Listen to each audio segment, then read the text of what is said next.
Hello, hockey friends and families around the world, and welcome to a special edition of Our Kids Play Goalie. I'm Elias, joined by Christy Casciano-Burns and Mike Bonelli, and our guest today is a true icon in the world of hockey, a three-time Olympian, two-time Olympic gold medalist, five-time world champion. I've been watching a lot of WWE wrestling, and a trailblazer for women in the sport. Sami Jo Small's journey is nothing short of inspiring. Starting as a young girl playing in boys' leagues in Winnipeg, she went on to earn a mechanical engineering degree from Stanford University, where she also played on the men's hockey team. Her resilience and determination led her to become a founding member of the Canadian Women's Hockey League and later serve as the general manager of the Toronto Furies and president of the Toronto Six.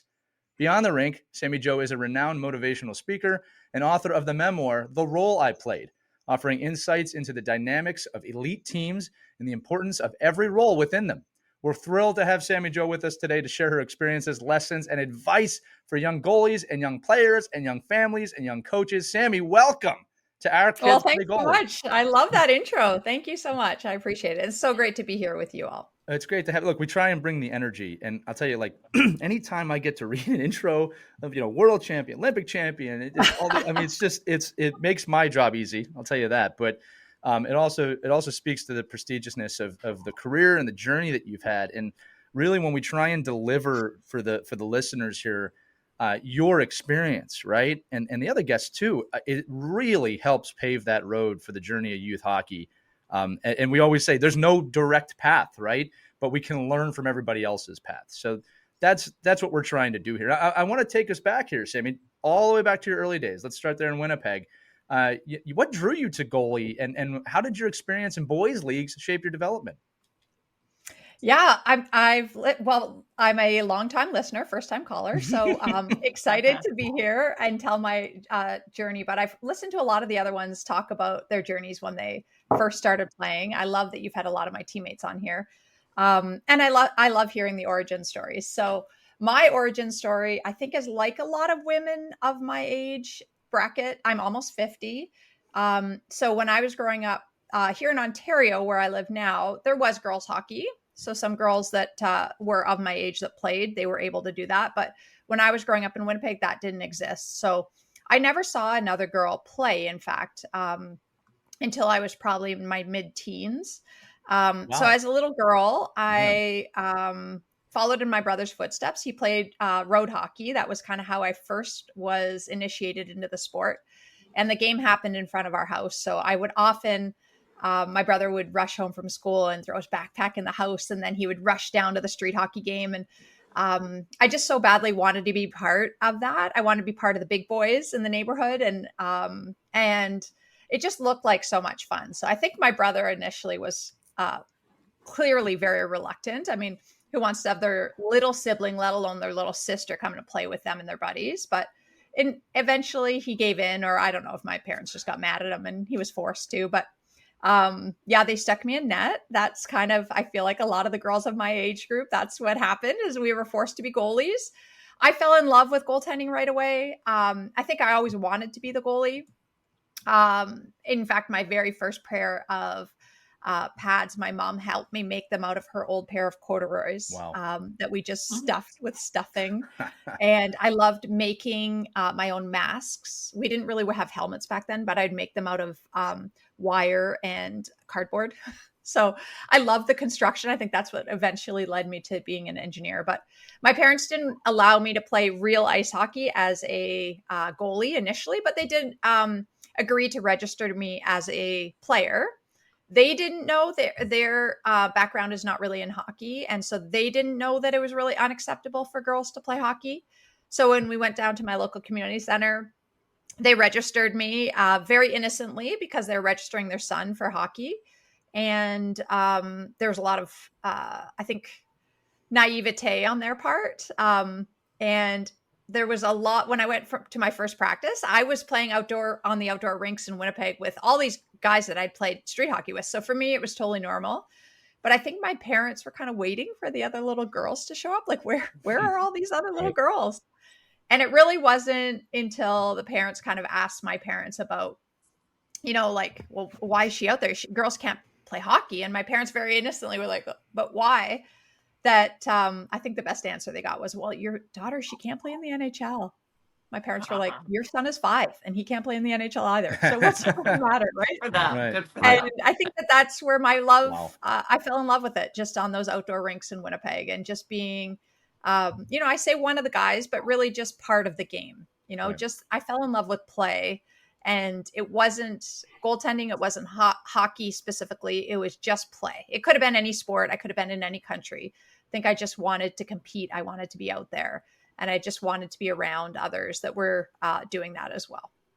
Yeah. Do you think that having the older brothers was forced you into playing that, or was it just it was easier for you to play goalie, or you just were attracted to it? I mean, it sounds like you were way ahead of the Milac street hockey set.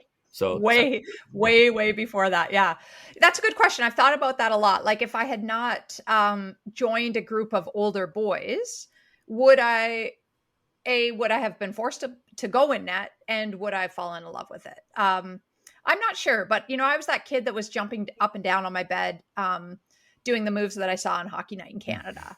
So I used to sit there and watch Hockey Night in Canada and draw the goalies as best I could. But that was kind of my, like, when we got hockey cards, I would just like keep the goalies, and I would put them up I would put tape on them and draw on the goalie cards. So those ones are all ruined from the 70s, which would be worth millions now, but my own fault.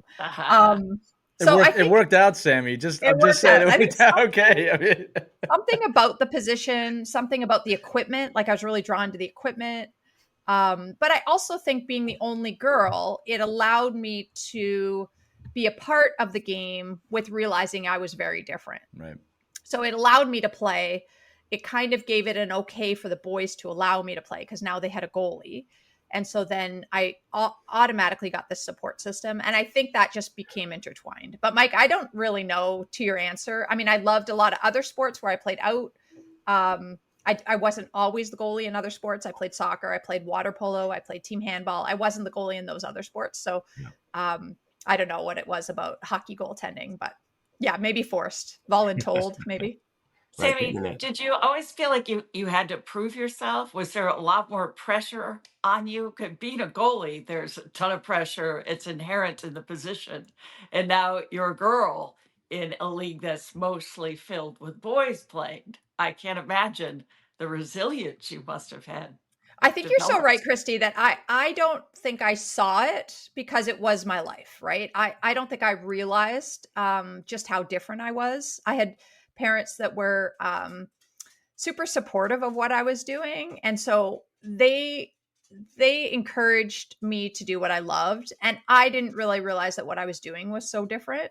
But I think the resilience with being different. And I think that's a good message for all of us to receive, that there are, maybe you're that person that is different in the game, or maybe there are people within your team that are different. And that could be gender-based, that could be race-based, ethnicity, that could be religion, that could be anything. That there is, you can either feel included or not feel included. And I think why I was able to continue on in the game is that the people that played with me made me feel included. And anyone could have made it really miserable for me in those younger years, and I would have not enjoyed it, and I would have probably stepped away and gone to another game. So I think it is beholden to everybody else, I think, to make sure that that person feels included. And so I always did. As I grew older, though, Christy, I did feel the pressure. I shouldn't even say pressure. I think I felt like I was representing my entire gender. And that wasn't really because I was the goalie. It was because I felt like any faults or any falter that I would encounter, that would be looked at, that all girls can't play hockey. Because I was the only one doing that, I felt like I was representing this thing that was bigger than me. So I think in a way it pushed me to be better, so that every single practice, I felt like I had eyes on me all the time. Like, Mia Hamm has a really great quote about, it's about what the athlete does away from the eyes, something like that, away from people watching. I never felt like there was never somebody watching. Like, I always felt like, even when I went to my local community center, I was always known as the girl. Like, there's always that tagline on me. So I always felt that. And I think that lent itself to goaltending, because then there was never really a moment that was too big. I never really got, nervous in situations, I think because I had been prepared for that for a long time. But I do think that when people are coming into the game for the first time, and up here in Canada, we have a lot of new Canadians that are coming into the game for the first time, and parents might, you get these big wide-eyed saucered parents who just have no idea that how to navigate the world of hockey.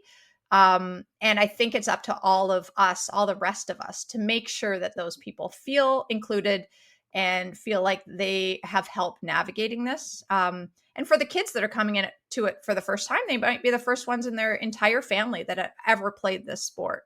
And there's a lot more to hockey than just simply the skills on the ice, right? We all know that. It's about how to be in the dressing room, how to be a good teammate, how to make sure that you're uplifting the people around you. And I think it takes an entire community to make sure that everybody feels welcome in the game, because I think hockey is really one of those games right now that a lot of people don't feel welcome. Right. And I think it takes all of us to make sure, because I was that person that I feel like I was very lucky. I made it through the system, but there was a lot of girls that didn't make it through the system. Yeah. What a great message, Sammy. Thank you for sharing that. Yeah, I was going to say too, Sammy, and it's a great question, Christy, that I appreciate you sharing that perspective, because I think one of the things that happens, or doesn't happen, I should say, a lot, is that, I think most people in the game want to do the right thing. I believe that, right? Yeah. And I think that what we forget sometimes is it's okay. This is the first half. Okay, not to understand someone else's experience, right? I think people are so quick. Oh, I understand. No, you don't, and that's okay. Okay, like I'll never be a woman goalie hockey player. That's just not in the cards for me. And I'm not going to act like, oh, I get your journey. I don't. I didn't experience it, but you sharing it is important. And what I took away from what you just said, which was so huge, which is, I felt like the whole world was on top of me here, right? That's the perspective I don't think as individuals we think about enough of what might this other person be experiencing. And that's why it's so important that we have shows like this that share those experiences, because you never know what someone else is going through. And I think that a lot of times hockey families, and I'm not saying this is wrong, but we hyper-focus on our own situation, and then we make that our whole world. And we have no idea what other families are going through, and for all the reasons you listed. So I really appreciate you sharing that perspective. Yeah, and I also think that, people have asked me, what are some of your regrets growing up? And I think for me, it was that I didn't realize that most of my peers who were women that I went to school with, that I played on these other teams with, wanted to play the game. I just assumed they didn't want to play. I thought I was the only girl that wanted to play hockey. I didn't realize the challenges, the obstacles that they encountered, the parents that said no, the coaches that wouldn't take them on teams, the sports centers that wouldn't even sell them skates, hockey skates, because they would only sell them figure skates. So just so many challenges and obstacles that all of these women face that I didn't realize until probably my late teens, of how many of my friends wished that they could have had the same journey. And, I never really stopped to look around to think, how can I help all these women be a part of the game? And now so many of those women, I play so much rec hockey now as an older adult, have come into the game as older women. And that's just so great to see. But it's just such a travesty that these women didn't have that opportunity growing up. It's so odd, because it sounds like you're 150 years old the way you're describing it. It really wasn't that long ago. And it wasn't. And I think, but the explosion of women's hockey now, though, and maybe can you just speak a little bit, because we have so many parents of young girls on this program that get to listen to great leaders like you, and people that had parents that went through this at a time where, where do you think your parents got that support to say, this is fine for my daughter, we love it? I'm looking like why weren't they sitting around going, what are we doing? Why is she the only girl out here? What's funny is I never stopped to think about that until I wrote my book. And as I was writing my book, I kind of thought about, well, why my parents? My mom, she played a little bit of sports when she was younger, probably till about the age of 10. She water skied, she swam, and then girls in her family just weren't allowed to continue playing sports. So she never got to play. I don't know if that's part of the reason, if she felt like she maybe wanted to do these things. But also in speaking with my dad, because I think a lot of times the women in our lives tend to be very supportive, and of certain ages, you tend to be, depending on the year, often men will be making the decision in the household. So back then, why I looked to my dad, because like most of his peers, most of the men were not allowing their daughters to play sports. So I asked him when I wrote the book, like, what made you be okay with your girl being the only girl at in hockey, especially at like a contact sport like hockey. And he told me a story about he had an older sister, and she was 3 years older than him.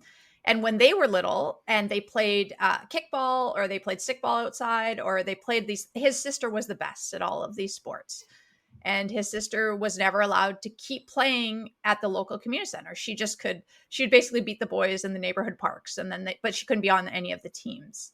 And so because he had that experience, because he had a sister that was good at sports who wanted to play and not allowed, I think that showed him that, well, why can't my daughter play? And he had a lot of things, both my parents, but my dad specifically had to deal with parents telling him that my uterus would drop out if I played hockey. And I was 6, it's my dad who, like, how do you navigate that world? You can't Google things like, what do you know? So luckily I think they had each other. And my dad was one of those people who was very gregarious, very outgoing. And I think he made sure to make friends with all of the other parents. He was always telling jokes. And then my mom was kind of the nervous mom that would go get coffee when things were close. But neither one of them were the parents that I think were huge advocates, I would say, of me necessarily. They weren't the ones saying my daughter needs to be out there. But behind the scenes, they certainly had to deal with a lot of battles that no parents should really have to do. But I really, when I'm telling stories, I say they're the real heroes of the story, because they allowed me to play. They saw joy in their daughter's eyes, and they wanted to continue that. That's all it was. It wasn't because I wanted to play in the NHL. It wasn't because I wanted to play AAA boys hockey. It was simply because they saw joy. And I think as parents, sometimes that's the hardest thing to encourage, because it's out of our realm. Like I said, neither one of them were hockey people, so they didn't know how to navigate that world, but they just wanted to keep that joy. And so I think they're the real heroes of the story. And seeing how far you took it, I mean, all the way to the Olympics, they made the right call, didn't they? It just shows again, and again, we were just joking. We've been doing the show for a long time. That joy is the source. I mean, again, there's no one path. Sami, you're proving that in this episode, right? We've never had 2 interviewees where the path was identical, but it all starts with that. It all starts with the joy. And I always say to the parents, you can accidentally look past that joy and kind of almost imprint your own, oh, my kid's not happy. Well, you're not happy. Your kid's having a great time. Yeah. And we said this on the show so many times. We encourage parents, ask your kid, not after a bad game or a bad situation. Ask them, after the season, a few weeks, hey, do you love playing hockey still? If the answer is yes, parents, you're doing it right. You're doing it right. That's the only answer you need. If they come back and say, I hate this, you have to have a different conversation. And by the way, as a coach, Mike and I can say this, our goal is for them to never, ever say that, believe it or not. Yeah. Right. It's no. Well, I can tell you a story that our daughter came to us and said she doesn't like it. Mm-hmm. And so she's now 9. And I can tell you that's the hardest thing to hear as a parent. I believe that. My husband and I coached her. She had other coaches. She came to us in the summer, 2 summers ago, and said, Mommy, like, I don't want to play hockey anymore. Yeah. And I said to her, I was like, Mommy really loves coaching. Like, will you do it for 1 more year? Like, I really love like that U9 level. That's my jam. Yeah. We had the Squishmallows. It was a great team. And she said to me, she's like, Mommy, for you, I'll do it. Oh. And I was like, oh, okay, this is not the right reason. Right. And so sometimes we do have kids. And I think this is a good message for everybody to hear, that sometimes hockey isn't for them. Right. And that's okay too. But it has to be not for them for the right reasons. They have to have been exposed to great coaches.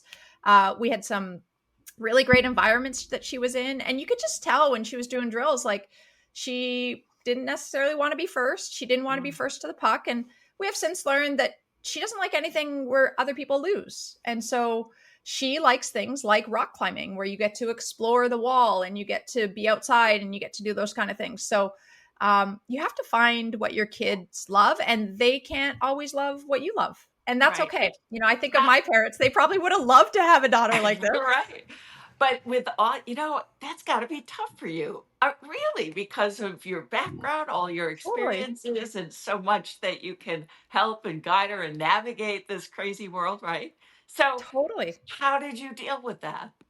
Well, So it was how hard, parents and do I that? think Yeah, it's part of it is the grief as a parent of losing right. that. It's the, Yeah. the network that you build up as a parent Yeah. in hockey. And I think it's such an amazing group of parents that you get to be around often, Right. sometimes not, but for the most part, it's the weekend hockey tournaments. It's, Sure. I still run a hockey school all summer. I mean, there's so many opportunities that she could have to explore this great game, Sure. but she's been dragged to so many rinks, and she's been to the Olympics. She's been exposed to everything. Right. And maybe because in her mind, hockey takes mom and dad away. Yeah. It just isn't something she wanted to do, I- and so yeah, it's a grief. You go through the grief. Right. And then you see joy in her eyes when she's doing things she likes. So There she you loves go. art. She loves cartooning. She loves gymnastics, rock climbing, those kind of things. And when you see the joy, you realize, oh yeah, you just know that. Right. I just knew hockey was She's a not for her. different person. Yeah. Exactly. Yeah. And that's not Exactly. always easy as a parent, right? To not want to live vicariously through your child. Right. And Yeah. I think that's a good message for all of us, that it always doesn't turn out the way we want it to, and Exactly. Lee and Mike, you guys are coaches. So like when a kid comes to you and says they don't like it, yes, there's a lot of things you can do. And she played hockey for 3 years. So we tried a lot of different things. Right.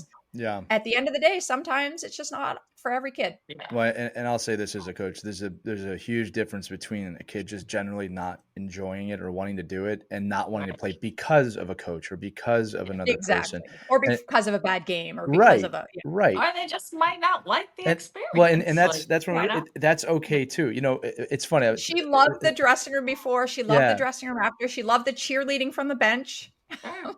Yeah. But the game, not so much. I talk to my players a lot about the word courage. And, there's a lot of different ways you can utilize that word in a lot of different situations. But the thing I say to them is that people that are courageous rarely feel that way in the moment when they're having to be courageous. Like being courageous doesn't feel all that great. It looks great optically on the other side. But, and I think as a parent, it takes a lot of courage, Sammy, to have a kid say, I don't want to do this. And then be like, you know what? That's okay.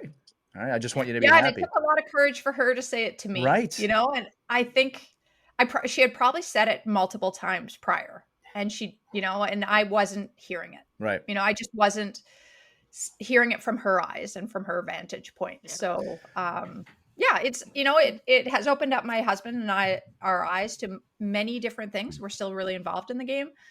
We still coach a lot. We still are around, but we are learning to bring in different aspects of different sports to enhance the game of hockey too. Well, I'm just going to say this as a caution to parents before we move on, because I want to ask you about Stanford before we get to the Olympics. Okay. But I have to tell the parents out there, if you think it's a nightmare for your 9 or 10-year-old to come to you and say, I don't want to play, and I'm not saying that's a fun moment. The nightmare is when they're 15 or 16 and they really are burnt and hate it and don't want to be around you or the game anymore. That's a nightmare. All right. And there are things beyond that are even worse. So if your kid says to you, I don't want to play anymore, you have the right, I think, as a parent to explore that with them. Don't get me wrong. Right. But, dive into the reasons a little bit, but you also have to hear it. Like Sammy just said, and Sammy, you did. And I think it takes a lot of courage as a parent, especially you being you, to hear that and move on. Now, listen, I didn't mean to use courage as a segue, but I'm going to. Stanford, okay? Pretty good Right. school. Heard that's a pretty good school from a few people. Mechanical engineering. I don't heard have that. that degree. I got a degree in broadcasting, a little bit different. So does Christy. Mike, I have no idea what your degree is in. I'm sorry. I It's not probably should ask mechanical, you. not mechanical engineering. Yeah, I should probably find that out since I've known you for a long time. You go to Stanford. You got to get your academics done. You're playing hockey on the men's team. I just think that's an interesting story. Can you tell us about that?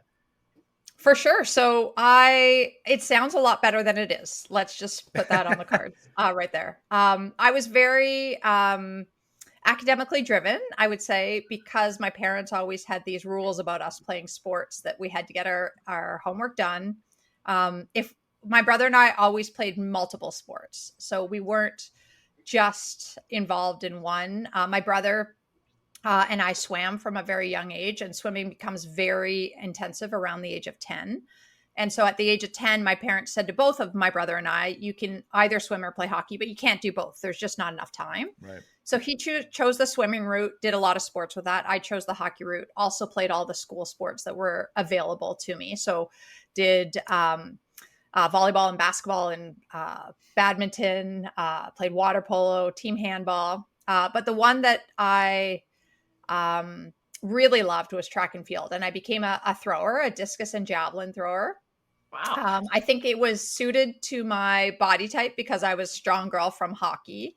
So I was doing well locally. I lucked upon this amazing coach locally who was a really great throws coach. And the great thing about being a thrower, track and field, and swimming as well, because my brother went on to swim down in Texas, was that you have times or distances and nobody has to see you do it. So it's not like hockey trying to get a scholarship that can be difficult because you have to fit into that program. You have to fit into that, the year, the sequence. The coaches have to see you play. They have to like your style, all of that. In those kind of sports, that doesn't matter because you have these distances or you've competed at certain events. So I was competing on our national junior team for Canada and was throwing well in discus and javelin. Javelin is one of those sports that I encourage a lot of young girls to do because in the States, in the United States, javelin is banned in a lot of high schools in the United States. So there's not as many javelin throwers. So, but there's just as many javelin scholarships. So if you want to get a scholarship and you happen to play any kind of throwing sport, softball, baseball, volleyball, anything like that, check out javelin because it can be the way to go. And so that's how I ended up on a scholarship down to Stanford, was to throw the discus and javelin. And it was a difficult process for me to figure out where to go because I didn't really know how to navigate that whole world. But luckily, my brother had got NCAA before me. And in Canada, we don't have outdoor track and field because the season just isn't long enough. Our universities are done before it gets warm. And so I knew I wanted to go down to the States because I was throwing obviously outside and ended up at Stanford. And my final two choices actually came down to the University of Tennessee, which had the best women's track and field program, and Stanford, which had what I thought was the best academic program. And it wasn't an easy choice, but my life could have gone in a very different direction had I ended up at Tennessee. Yeah. But I ended up at Stanford. They had a club men's team at Stanford. So I played on the club men's team. So we played Pac-10 that became Pac-12 and now they're in the SEC. But so we played the local teams like UCLA, USC, Washington. But let's be honest, nobody goes to California or to Stanford to play hockey. So we had all sorts of guys on our team, and we were in the ACHA, so there was not the eligibility requirements that there is in the NCAA. So we had guys that were in the med school that had played D1 hockey and were now in business school, med school, doing their post-grad. So we had guys that were very good on our top line. And then our fourth line of guys only ever rollerbladed in their entire lives. Wow. So we had all of that on the same team. I think it reignited my love for the game because I was simply playing because there was a team. And being a scholarship athlete and in engineering, obviously the pressure was enormous. You just feel it every day, all day. But when I went to the rink and we practiced twice a week, we'd play on the weekends. The practices were 11 o'clock at night. I just felt free for that hour. I just felt like I wasn't thinking about anything. And so women's hockey was not an Olympic sport at the time. It wasn't like I was training and competing for something. It was just simply to refine that joy. And I had played boys AAA hockey up until the midget age. So I could compete at that level. I could contribute to the team. But also, if you miss practice or you miss games, it wasn't a big deal. It wasn't, it's kind of, I say it was like a glorified men's rec league team. So it was, for me, just my way to get away from everything else. And it was while I was at Stanford that women's hockey was introduced as an Olympic sport. But I don't think that was any part of the reason for me. It was just simply to have an outlet. And I think it's a lot of the reasons why a lot of adults play rec hockey is for that 1 hour, you're not thinking about anything else. Right. And there could be 1,000 kids running around, screaming at you at home, but for that hour, you just get that moment to yourself. What's funny to me is, the ACHA at that time was kind of the way you described it, but you didn't take that and become a mechanical engineer. You took that to the Olympics. I mean, we're talking about unorthodox journeys here. I wrote a note here, guys. We have to start a show called Our Kids Throw Javelin. That's going to be an instant hit. Exactly. Also, got to tap on Mike. I got to tap on this real quick. Multi-sport athlete. We have to say it, right? We have never interviewed anyone on here that wasn't a multi-sport athlete, and it boggles our minds. Do you find though the younger generation that is just really hard to do? Well, like I feel like we spout it all the time, right? But now living in GTA, like parents just can't get their kids to more than one thing. Like they're playing hockey. And coaches, ironically, don't let their kids. Well, they all say they want to be a multi-sport athlete, but then they don't let them. But this is why I say it. And again, Sammy, I think our it's not a rule, but our kind of philosophy on it is there's like over 12 and under 12. All right. Yeah. And the journey over 12 is a little different than the journey under 12. And we say all the time, under 12, yeah, you should be playing multiple sports. My kids do not play hockey in the spring. We don't allow them to. And the thing is the parent, like I'm Mr. Hockey in my town, right? People think I'm crazy. I'm like, we're not doing spring league. We're not. They're playing softball and baseball until they tell me they don't want to do it anymore. They love it, by the way. They love it. All right. So yes, to your point, it is harder than it was, but I also think we make it harder than it has to be. Yeah.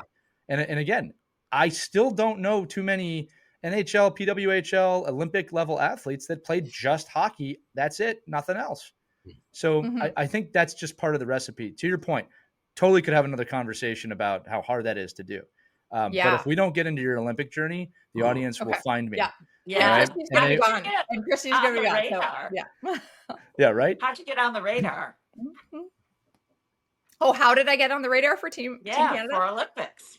Okay, so I'm not going to take up the rest of the time, but at the time in women's hockey, we didn't have scouts. We didn't have any of that, right? So the first Olympics rolls around in 98. There had been a world championship team since 1990. So women played at the world championships every 2 years. That was often a regional based camp. In Canada, we had 4 camps, and then you would be selected from that to go. Well, I was at school in the States, so I was off of the radar, and I played boys hockey growing up, so I was even off the radar. I played in one girls hockey tournament when I was 13 called the Canada Games. I played for my province of Manitoba. I went to the first tryouts as a goalie, and there's maybe one other girl that had ever played hockey. Most played ringette. They were teaching us how to cut our stick at the right level. And I was kind of thinking doesn't seem like much of a challenge. So I played in that tournament at a national championships as a out player. So I was forward and defense. So clearly not on any radar for anybody. Right. Maybe not the best life decision on my part, but regardless, I loved it and it was fun. So I had never played in a women's tournament as a goaltender. And so go down to school and don't know that any of these Olympic tryouts are happening. Women's hockey is introduced as an Olympic sport. But have no idea that this is all happening. My coach at Stanford, his name was Ernie Ferrari. He had a daughter that played that was like much, much younger. So he kind of had navigated USA hockey a little bit and asked me if I wanted to go to the USA hockey tryouts that was happening down in Anaheim. So I thought, well, this could be fun. Like what? I don't know what this is all about. And so then proceeded to say, well, do you have your American citizenship? I said, no, I don't have that. I just am on a student visa. He's like, well, then you can't go to the USA tryouts. Like, anyways, so that was kind of put on the back burner. But that was the first time I'd ever heard about the Olympics kind of coming around for women's hockey. So then fast forward to the summer of 97, had gone to the Canada Games again as a track and field athlete, had performed well there, and was hoping to make the leap from the junior national team to the senior national team. Went to the national championships, and I triple faulted, which is not a good thing in throwing. You don't get your implement in the sector, you don't get a distance. And anyways, it didn't go well. So I was a little bit, we'll say, perturbed at myself, and decided to go visit a friend of mine out in Calgary, and saw that there was this, like, for the first time ever, a women's hockey camp. And there was just a flyer for it on the wall. And I went and I signed up for it. I didn't realize it was kind of for kids, and I was already a 20-year-old at that point. So I was doing the camp and enjoying it, because it was the first time I'd played with girls, and some of them were like older, like teenagers who were quite good. And then one day I had a man by the name of Wally Kozak come to me and say, like, why are you not playing girls hockey? Like, why are you not at the Olympic tryouts right now? And I didn't know any of that was happening. And so he's like, well, I'm running a skate tomorrow morning for some of the girls that are here early, that have moved out to Calgary to start training. Would you like to come? And it's with some of the NHLers and stuff like that. So anyways, the next morning, Haley Wickenheiser, who I don't know, comes and picks me up in her little VW Rabbit. I stuff in my goal equipment in the back, and we go to my first practice, and Wally Kozak's running it. Half NHLers, half women training for the Olympic team. I don't know any of this. I'm very naive to the whole situation. I just love being on the ice with like really good hockey players. And it was the first time I saw really good women. And anyways, so I'm out there and do the practice. Great. Go back and I finish the camp. And about a week later, Wally Kozak calls me on the phone. And he says, I really think you should come back to Calgary so that the Olympic coaches can see you. Now, he was a mentor coach to the Olympic coaches. He also was coaching Team Japan at the time. And I thought he was a senile old man, because I was like, I don't think you really understand like my level. Like I've never played at that level, and I couldn't go to the Olympics. And he convinced me. So he convinced me to switch my flight back to Stanford, to simply stop in Calgary. So usually when you're flying to California from Winnipeg, you stop in Vancouver or Salt Lake City. But he's like, just have it go through Calgary just for 2 days. He got me a tryout, just a private tryout, basically with the Olympic coaches. And the rest is kind of history. So it was really thanks to Wally Kozak believing in me, my ability and my skill, doing a little bit of research, and just, you know, that one coach that sees you at the right time, at the right moment. And I can't thank him enough, because he completely changed the trajectory of my career. But I feel like often are in those moments where, and I could have easily said no. And my parents were kind of like, who is this guy? But it was one of those moments. You just got to take a leap of faith, I think. And if it hadn't worked out, at least I would have got to have that opportunity. But in the end, it did work out. And I did get to join that very first women's Olympic hockey. That is one of the most fascinating journeys, because it certainly wasn't a direct path. It is very circuitous. There's a lot of luck. Yes. And, like you said, just being in the right place at the right time. And your gut was telling you, yeah, I think I want to try this. Let's roll the dice. And anybody that's ever met Wally knows that he just can be very convincing, right, Mike? It's crazy. I mean, the fact that, you know, he's plucking you out of a kind of obscurity, and you're like, yeah, sure, I'll give it a try. Why not? Yeah, I mean, and it wasn't a AAA showcase, right? And now it's like, you know, parents following their kids around with iPhones and videotaping and doing highlight films. And I mean, it is the adage that if you're good enough, somebody's going to find you. And if you're, and it sounds like you were open-minded enough to say, yeah, what the hell? Let me give it a try. Like not intimidated, not in a place where you're like, well, I don't believe in myself, so I really don't want to do. Like you had to have that other person kind of believe in you, but you obviously had to have a lot of like self-confidence that, okay, I could go out here and do this. Like I'm not, and maybe it was because of the being naive about it. I mean, maybe it was because I think naivete definitely plays a role in it. And also I think having no ultimate outcome, you know, that this is just an experience, and what a great experience. It's about the joy. And there would have been there's no future in mechanical engineering anyway. So you made a really, you made a really good choice. I'll get a real job. Right. Yeah.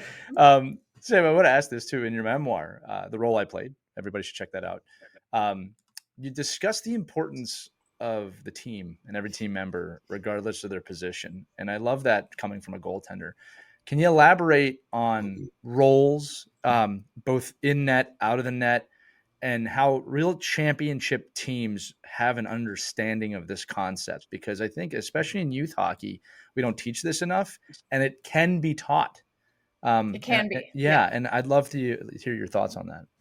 Yeah, I think I learned it a little bit later in life, to be honest, because I wish I had learned it earlier. But often, I think when kids are good at sports, they are often put in positions, whether they're on the power play or they're the starting goaltender, they're often put in positions where they're able to develop a confidence. And I was often that athlete that was on the starting line or starting whatever. Often not having the ability to see what was around me. And when I was told before the 2002 Olympics in Salt Lake City the night before that the other goalie, Kim St. Pierre, would be starting the final game, it was really the first time in my career that I had really heard that. And I didn't know what to do with it. I didn't know how to process it. And I had to go back into my youth sports career. And I looked back into, for me specifically, it was volleyball. We won a provincial championship in volleyball. And I was the outside hitter on our team and had a prominent position. And we ended up winning this championship from a small school. It was a really big deal in Manitoba. That's where the national teams are housed. So volleyball is just a really big deal. And we only had 3 grade 12s on the team. Because I went to a very small school that I graduated with only 42 other classmates, because we're the start of French immersion. The school got bigger later on, but at the time, if we wanted to have a team, all the girls had to play. So you had to convince everybody to play. So there's 2 other grade 12s on the team with me, who are 2 of my friends, Stephanie and Karen. And they played all the way through from grade 9 to grade 12, and they stuck with it. But in the end, in the championship game, they didn't play. However, they were cheering just as loud as anybody else, and when we won, they were the first ones I celebrated with. And I realized that they didn't play. Like, it didn't even dawn on me until that moment that they didn't play, because I just, I was so in my moment. And I think as an athlete, you become successful because you're selfish and you're like working on your own game. But I didn't realize just how it took the whole team to win. And it took Stephanie and Karen from the bench cheering us on, being there for us the entire year. And, sometimes playing, sometimes not playing. And in the end, in the moment that should have been the biggest joy for all of us, they just wanted to play, but they shared in our joy. And so when I heard that news that I wasn't going to be playing in Salt Lake City, I went back to that moment. That was the first thing I thought of, was how did they do it? How were they able to be there for me and for the rest of the team? And so I had to really dissect that of like, maybe they had moments that were tough, and maybe that's okay. I think when you're told those kind of things, you're maybe not on the power play, you don't make a team that you wanted to make. It's okay to have some grief around that. It's okay to experience that. It's just not okay to bring that to your team. And so that's the biggest takeaway that I think I learned on that day, but also specifically from my hockey career, is to have, blinders on when you're training and like when you're trying to be the best you can. But when you come to the team, you got to be there for everybody else as well. And you have to get to know your teammates. You have to know what their journey is like, what their ups and downs are like, because that's what will create the strongest bonds. And that's what will make you a stronger teammate moving forward. Can you talk specifically about being a goaltender, right? And I think for all of us as parents, if you have a player that plays goaltender, and so many parents want their player to be the only goaltender on a youth team. Like, they're like, this is the best thing in the world. Like, he's going to get, 80 games, all the practices, all the pressure. It's going to help him play better. Can you just talk about, from your perspective, though, and learning what it is? There is a humbleness, right, of not being the starter all the time, but also the benefit of how that other goalie can get better because there is competition. And can you talk a little bit about how important it is to have that dynamic on a team? Because you're reflecting back on your youth. If you never had any of those experiences, or you were oblivious to any of those people, like, would you have had the same reaction when it finally hit you in the biggest moment of your hockey career? When I actually needed the lesson, right? When I played youth hockey, we mostly rotated. So I always had another goalie with me, always had a goalie partner. And even at the highest level, when I played pro, I played for a coach named Ken Dufton, and he had a formula that it was just always rotating the goaltenders. And no matter if it ended up on the national championship day or not, we rotated it. And often Kendra Fisher, she was my goalie partner for about 10 years in there. So it kind of went back and forth. And I know you've had her on the show. And so that's why I had never really experienced the choice, or when the choice happened, it was me. And so I had never experienced not being the choice. But I think developing those relationships with those goaltenders is so key. And I had some really great boys on my team that as goalies that accepted me. And what's funny as a goalie is that you never get to out battle the other goalie on your team, right? So it's a perfect scenario to create great teamwork, because you are kind of in it together. You're at opposite ends of the practice, and you never really, it's not like you can go and score on the other goalie, right? So all you can do is uplift that other goalie so that you can be better. And whenever we had any kind of competition drills, that's when I wanted to outperform the other goalie. But that's also when you realize that it's you and the other goalie against everybody else. And when you can start to shift and have that mindset, I think it can be so key to developing yourself as a goalie. When I joined the national team, that's not how it was framed to us. And so it was goalies and players too at the time were often pitted against each other. And so I was, initially, I was the third goalie behind Manon Réaume and Leslie Redden. I idolized them. It was amazing. But the next year, they were not there anymore. And so suddenly I became the starting goaltender. I then had Kim St. Pierre and Charlie Labonte for a long time in my career. And I, looking back, wished that we would have had more of that teamwork mentality. Right. Now, they were amazing people, and I love them to death, but it wasn't like they were my best friends. And later on, Charlie and Kim became best friends, and they really supported each other in this amazing way. That was sort of after my career, but because we had a different coaching staff. But at the time in my career, it was like, well, you can play if the other goalie falters, or vice versa. And I think as coaches, it's really important to recognize the information you're giving to your goaltender. I think it's important in youth hockey that you rotate the goalies, that everybody has an opportunity, or at least that the backup goalie has enough games that they feel a part of it, because you want everybody to feel a part of the journey. I said to Kim just recently, both Kim and Charlie and I are now really good friends. And I said, I wish I would have got to know you better back then. I wish that the parameters would have been set up in a way that we could have often been together. Like maybe we could have trained together and the goalies did their own thing or whatever, but it would be like groups of people, and it didn't lend itself to the best mentally, because you felt like just nobody understood. Like if I had a bad game, I couldn't just go to the players and my friends on the team and say, I had a bad game.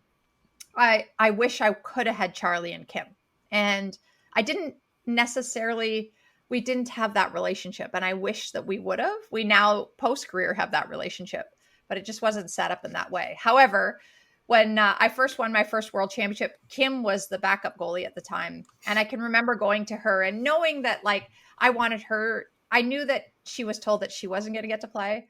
And so I asked her to sign the back of my stick so she could be part of that moment. That's cool. And she said later that was like one of the biggest things for her to feel like a part of that. Wow. So I think, we can do little things, but it takes I think it really takes the coaching staff to create that environment too, because either you can be pitted against each other and it's like the last goalie standing gets to play, but that's not really good for the dynamics of, especially we always had 3 within our environment.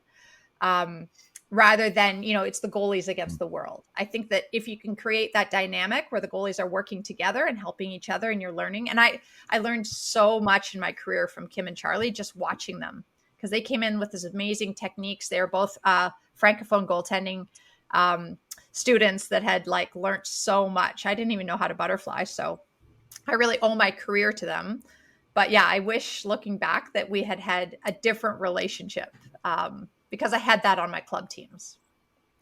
It's amazing perspective. And, before we get to our rapid fire segment, I do want to ask you to dive into maybe what can coaches do at all levels to help cultivate that aura that you're talking about, because I do think this is something in the game that's changed. I think that the modern youth athlete, it's not the youth athlete from 20, 30 years ago. All right. Like mental health is a priority to kids, and they understand what that is.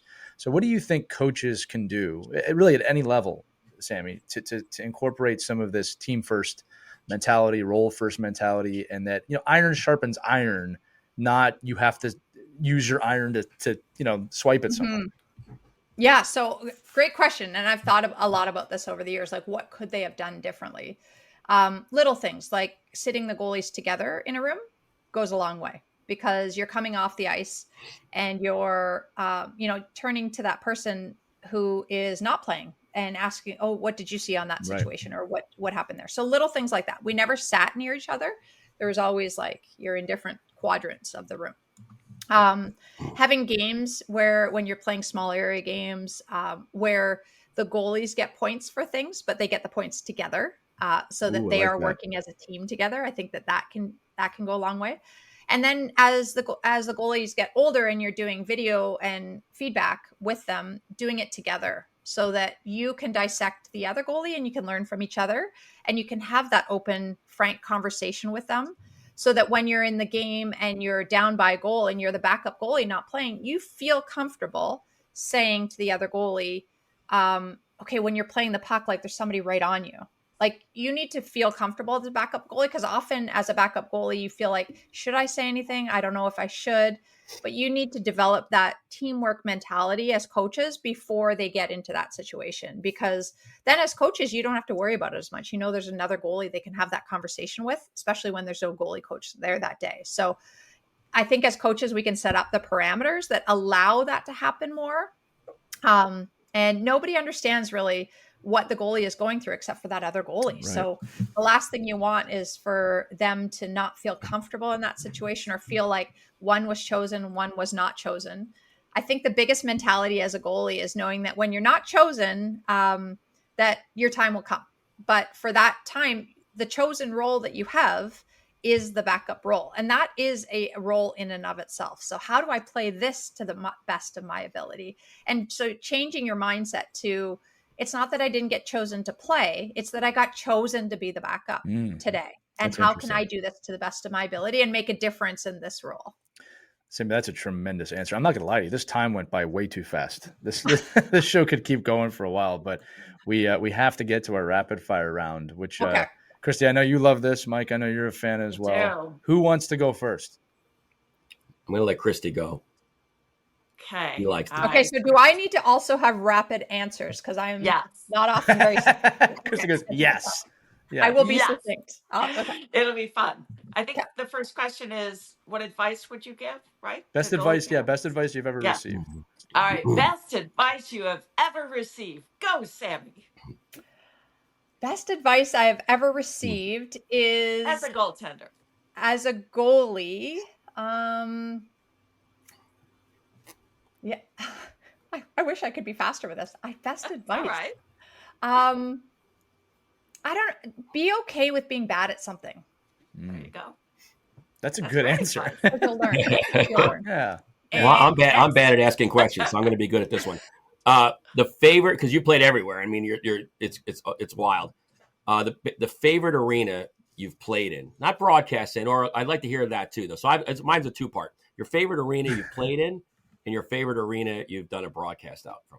Oh, that's a good one. So my favorite and least favorite altogether to play in, it doesn't exist anymore, was in Berkeley, California, playing against the Golden Bears, which was our main rival. It was a figure skating rink, I want to say, of some sort. There was disco balls. There was a whole wall of shiny objects. I don't know what was going on the side. It was like wire cage, and the bottom of the rink was black, so looked like the puck. However, no. the fans were so into it. They would bring their whole band out. They had, Wow. yeah, it was incredible. They would pack the arena for the golden skate. And that was those were some of my favorite games to play. And that rink was like, unlike any rink. Actually, when I met Wayne Gretzky for the first time at the Olympics, we were talking about playing hockey in California. So we were talking about all of these random rinks in California that exist that should never have had hockey played on them, but they did because they became the hockey rink. Wow. We've all seen some And it's not there anymore, right? obscure barn. No, I hope it is still there. Black ice. That's not goalies must love that. All right, last question. I'll let you have two answers on this due to the nature of the question. You'll understand why I'm asking that. Most challenging opponent you've ever faced? I would say Cami Granato. And I say this because she wasn't the best at anything. She wasn't the fastest skater. She wasn't the best stick handler. She didn't have a great shot, but she was always in the right spot and just the smartest player I've ever played against and always a threat. And you never knew why. She was just like always thinking the game a million miles ahead of all the rest of them. That's elusive, right? That elusiveness. High IQ. Totally. Hockey IQ. Yeah. Sammy, this was awesome. I mean that. Like, we could probably go on for another hour here easily, but the time's up, so we have to end the show. I want to thank you so much for being here today and sharing your insight. And again, for the kids listening, we're going to do a ride to the rink episode. This has been an Our Kids Play Goalie, but this could have easily been an Our Kids Play Hockey episode. We've been so succinct, but thank you so much for being here today. Well, thank you to all of you, and thank you for what you do for the hockey community. It certainly means a lot. Thank you. That means a ton coming from you. I appreciate you mentioned Wayne Gretzky in this episode, and you thanked us. So I'm going to say that we are now connected in that way. Perfect. But that's going to do it for this edition of Our Kids Play Goalie. For Christy Casciano-Burns, Mike Bonelli, and Sami Jo Small, I'm Elias. Remember, you can hear all the episodes wherever you listen to podcasts or OurKidsPlayHockey.com. If you have a question or a comment or a topic you want us to discuss, email us, team@OurKidsPlayHockey.com, or use the link that accompanies the episode description and text us. We'll get it. Everyone, have a wonderful, wonderful day. Enjoy your hockey. We'll see you next time on Our Kids Play Goalie. We hope you enjoyed this edition of Our Kids Play Hockey. Make sure to like and subscribe right now if you found value wherever you're listening, whether it's a podcast network, a social media network, or our website, OurKidsPlayHockey.com. Also, make sure to check out our children's book, When Hockey Stops, at WhenHockeyStops.com. It's a book that helps children deal with adversity in the game and in life. We're very proud of it. But thanks so much for listening to this edition of Our Kids Play Hockey, and we'll see you on the next episode.